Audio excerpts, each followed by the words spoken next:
വിയറ്റ്നാമിലെ ഹോ ചി മിൻ നഗരത്തിലാണ് യുദ്ധത്തിൻ്റെ അവശേഷിപ്പുകളുടെ മ്യൂസിയം എന്നർത്ഥം വരുന്ന ദി വാർ റെമനൻസ് മ്യൂസിയം സ്ഥിതി ചെയ്യുന്നത്.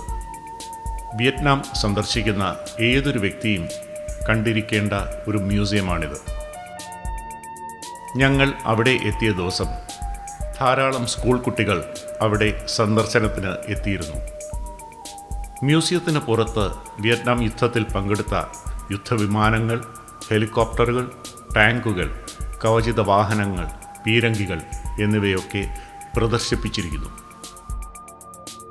UH-1 UAE helicopter, AT-37 dragonfly, Northrop F-5 യുദ്ധവിമാനം, Douglas A-1 Skyraider, M-48 Patton tank എന്നിവയ്ക്ക് പുറമെ CH-47 ചിനൂക്ക് ഹെലികോപ്റ്ററും കാണാം. 1962 അമേരിക്കൻ റോട്ടോക്രാഫ്റ്റ് കമ്പനിയാണ് ഈ ഹെലികോപ്റ്റർ നിർമ്മാണം തുടങ്ങിയതെങ്കിലും ഇപ്പോൾ ബോയിങ് ഡിഫൻസ് ആണ് ഇതിൻ്റെ നിർമ്മാണം നടത്തുന്നത്. ഇവയൊക്കെ വിയറ്റ്നാം യുദ്ധത്തിന് ശേഷം അമേരിക്കൻ സേനയിൽ നിന്ന് വിയറ്റ്നാം സേന പിടിച്ചെടുത്തവയോ അവർ ഉപേക്ഷിച്ചു പോയതോ ആവാം. ഒന്നാം ഇൻഡോ ചൈന യുദ്ധം, വിയറ്റ്നാം യുദ്ധം എന്നിവയുമായി ബന്ധപ്പെട്ട പ്രദർശനങ്ങൾ ഒക്കെ ഇവിടെ കാണാം. ഒന്നാം ഇൻഡോ ചൈന യുദ്ധം എന്ന് കേൾക്കുമ്പോൾ ഇന്ത്യയും ചൈനയുമായി ബന്ധപ്പെട്ട യുദ്ധമാണെന്ന് തോന്നുമെങ്കിലും ഇത് ഫ്രാൻസും ഇൻഡോ ചൈനയുമായുള്ള യുദ്ധമാണ്.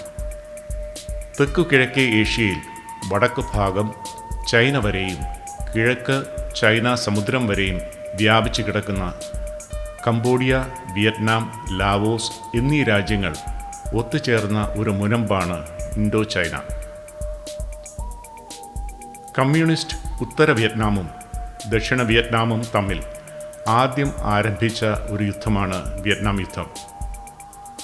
യുദ്ധത്തിൽ ചൈന, സോവിയറ്റ് യൂണിയൻ തുടങ്ങിയ സഖ്യങ്ങൾ ഉത്തര വിയറ്റ്നാമിനെയും അമേരിക്ക ദക്ഷിണ വിയറ്റ്നാമിനെയും പിന്തുണച്ചു.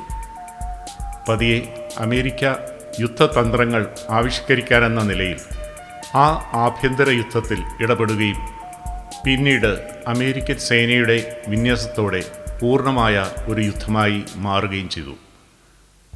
പിന്നീട് അമേരിക്കയ്ക്ക് വിയറ്റ്നാംകാരുടെ ഗറില്ല യുദ്ധമുറയ്ക്ക് മുന്നിൽ പിടിച്ചു നിൽക്കാൻ കഴിയാതെ പിന്മാറുകയും ഉത്തര ദക്ഷിണ വിയറ്റ്നാമുകൾ ഏകീകരിക്കപ്പെടുകയും ചെയ്തു.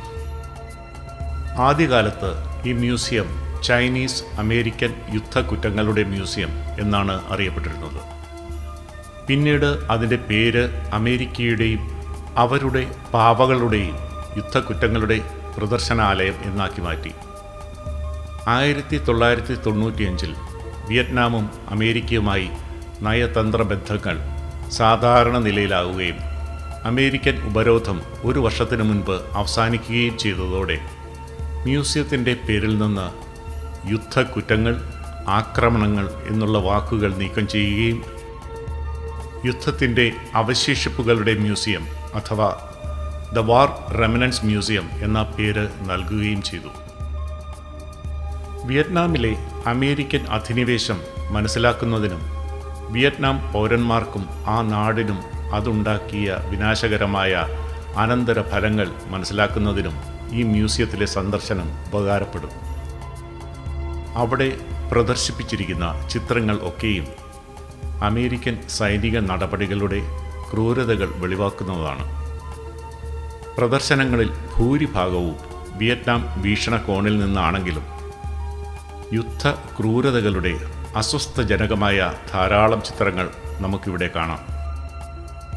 യൂറോപ്പിൽ നിന്നും അമേരിക്കയിൽ നിന്നുമുള്ള സഞ്ചാരികളും ഇവിടെത്തി തെല്ലൊരു കുറ്റബോധത്തോടെ ചിത്രപ്രദർശനങ്ങൾ വീക്ഷിക്കുകയും വിവരങ്ങൾ വായിക്കുകയും ചെയ്യുന്നത് നമുക്ക് കാണാനൊക്കും. കൃത്യമായ കണക്കില്ലെങ്കിലും 1955 മുതൽ 1975 വരെ നീണ്ടുനിന്ന യുദ്ധത്തിൽ വിയറ്റ്നാമിലെയും ലാവോസിലെയും കംബോഡിയയിലെയും സൈനികരും സാധാരണ ജനങ്ങളുൾപ്പെടെ 35 ലക്ഷം ജനങ്ങൾ കൊല്ലപ്പെട്ടിരുന്നു. 58,000-ൽ പരം അമേരിക്കൻ സൈനികരും കൊല്ലപ്പെട്ടു. അവിടെ പ്രദർശിപ്പിച്ചിരിക്കുന്ന ചില ചിത്രങ്ങൾ മാനസിക അസ്വാസ്ഥ്യം ഉണ്ടാക്കും. പ്രത്യേകിച്ച് ഏജന്റ് ഓറഞ്ച് എന്ന വിഷവാതക പ്രയോഗത്തിൻ്റെ ഫലമായി വിയറ്റ്നാം പൗരന്മാർ അനുഭവിച്ച അതിദയനീയമായതും ഭയാനകവുമായ അവസ്ഥകളുടെ ചിത്രങ്ങൾ കാണുമ്പോൾ സന്ദർശകർക്ക് അസ്വസ്ഥതയുണ്ടാകും. കുറച്ചുനേരം അവിടെ നിന്നും പുറത്തു കടന്ന് മ്യൂസിയത്തിൻ്റെ താഴത്തെ നിലയിലെ അന്താരാഷ്ട്ര യുദ്ധവിരുദ്ധ പ്രസ്ഥാനത്തിന് പിന്തുണ നൽകുന്ന ചിത്ര പ്രദർശനങ്ങളും മറ്റും കാണുമ്പോൾ മനസ്സിന് തെല്ലൊരു ആശ്വാസം ലഭിക്കും.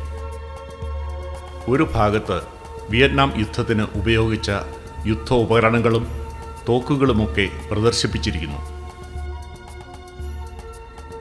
മറ്റൊരു ഭാഗത്ത് വിയറ്റ്നാമിൽ പലയിടങ്ങളിലും പ്രയോഗിച്ച ശക്തിയേറിയ ബോംബുകളും മിസൈലുകളും റോക്കറ്റുകളും പ്രദർശിപ്പിച്ചിരിക്കുന്നു. സഖ്യകക്ഷികളിൽ നിന്നും ലഭിച്ച അക്കാലത്തെ അത്യാധുനിക വാർത്താവിനിമയ സംവിധാനങ്ങളും മറ്റും ഇവിടെ കാണാം. ഇതൊക്കെ അമേരിക്കൻ അധിനിവേശത്തിന് മുമ്പ് ഉത്തര വിയറ്റ്നാമിന് റഷ്യയും ചൈനയും നൽകിയതും ദക്ഷിണ വിയറ്റ്നാമിന് അമേരിക്കയും നൽകിയതാവാം. നേതാക്കന്മാരും യുദ്ധ കമാൻഡർമാരും നിർണായകമായ തീരുമാനങ്ങൾ എടുക്കുവാനും യുദ്ധതന്ത്രങ്ങൾ മെനയുവാനും ഒത്തുകൂടിയിരുന്ന ഹാളുകളുടെ മാതൃകകളും അവരുടെ ഭവനങ്ങളിൽ ഉണ്ടായിരുന്ന ഫർണിച്ചറുകളും ഇവിടെ പ്രദർശിപ്പിച്ചിട്ടുണ്ട്. മറ്റൊരു ഭാഗത്ത് അന്നത്തെ നിലയിൽ ആധുനിക രീതിയിലുള്ള അടുക്കള സജ്ജീകരിച്ചിരിക്കുന്നത് കാണാം. ധാരാളം പേർക്ക് ഭക്ഷണം പാചകം ചെയ്യാനുള്ള സംവിധാനങ്ങൾ അവിടെ ഉണ്ടായിരുന്നു. മ്യൂസിയം കെട്ടിടത്തിന് പുറത്ത് ഇറങ്ങുമ്പോൾ ഒരു ഭാഗത്ത് വധശിക്ഷ നടപ്പിലാക്കുന്ന പഴയ ഫ്രഞ്ച് രീതി പ്രദർശിപ്പിച്ചിരിക്കുന്നത് നമുക്ക് കാണാം. ഗിലൂട്ടീൻ എന്നാണ് ഇതിൻ്റെ പേര്. ശിരച്ഛേദം കാര്യക്ഷമമായി നടപ്പിലാക്കാൻ ഉപയോഗിച്ചിരുന്ന ഒരു ഉപകരണമാണ് ഇത്. വധശിക്ഷ നടപ്പിലാക്കേണ്ട വ്യക്തിയെ കൈകാലുകൾ ബന്ധിച്ച് ഇതിൽ കിടത്തുകയും ഒരു ലിവർ പ്രവർത്തിപ്പിക്കുമ്പോൾ മുകളിൽ നിന്നും മൂർച്ചയേറിയ വാൾ കഴുത്തിലേക്ക് വീഴുകയും ചെയ്യും. വേർപ്പെടുന്ന ശിരസ് ഒരു തൊട്ടിയിലേക്ക് വീഴുകയും ശരീരം തൊട്ടടുത്ത ഒരു അറയിലേക്ക് മാറ്റപ്പെടുകയും ചെയ്യും. തെല്ല് അസ്വസ്ഥമായ മനസ്സോടെ മ്യൂസിയത്തിൽ നിന്നും പുറത്തിറങ്ങുമ്പോൾ അതിമനോഹരമായ ഈ ഒരു കാഴ്ച കണ്ടു. ഇരുചക്ര വാഹനങ്ങൾ വളരെ അച്ചടക്കത്തോടെ റോഡരികിൽ പാർക്ക് ചെയ്തിരിക്കുന്നു. അടയാളപ്പെടുത്തിയിട്ടുള്ള ഭാഗത്ത് മറ്റാർക്കും തടസ്സമില്ലാത്ത രീതിയിലാണ് 2 വീലറുകൾ പാർക്ക് ചെയ്തിരിക്കുന്നത്. ഒരു കാലത്ത് യുദ്ധക്കെടുതികളും വിദേശാക്രമണങ്ങളും അടിച്ചമർത്തലുകളും നിരന്തരം നേരിട്ടിരുന്ന രാജ്യങ്ങളിലെ ജനങ്ങൾ ഇപ്പോൾ രാജ്യസ്നേഹികളായും വളരെ അച്ചടക്കമുള്ള പൗരന്മാരായി മാറിയതായി എനിക്ക് അത്തരം രാജ്യങ്ങളിൽ സന്ദർശനം നടത്തിയപ്പോൾ തോന്നിയിട്ടുണ്ട്.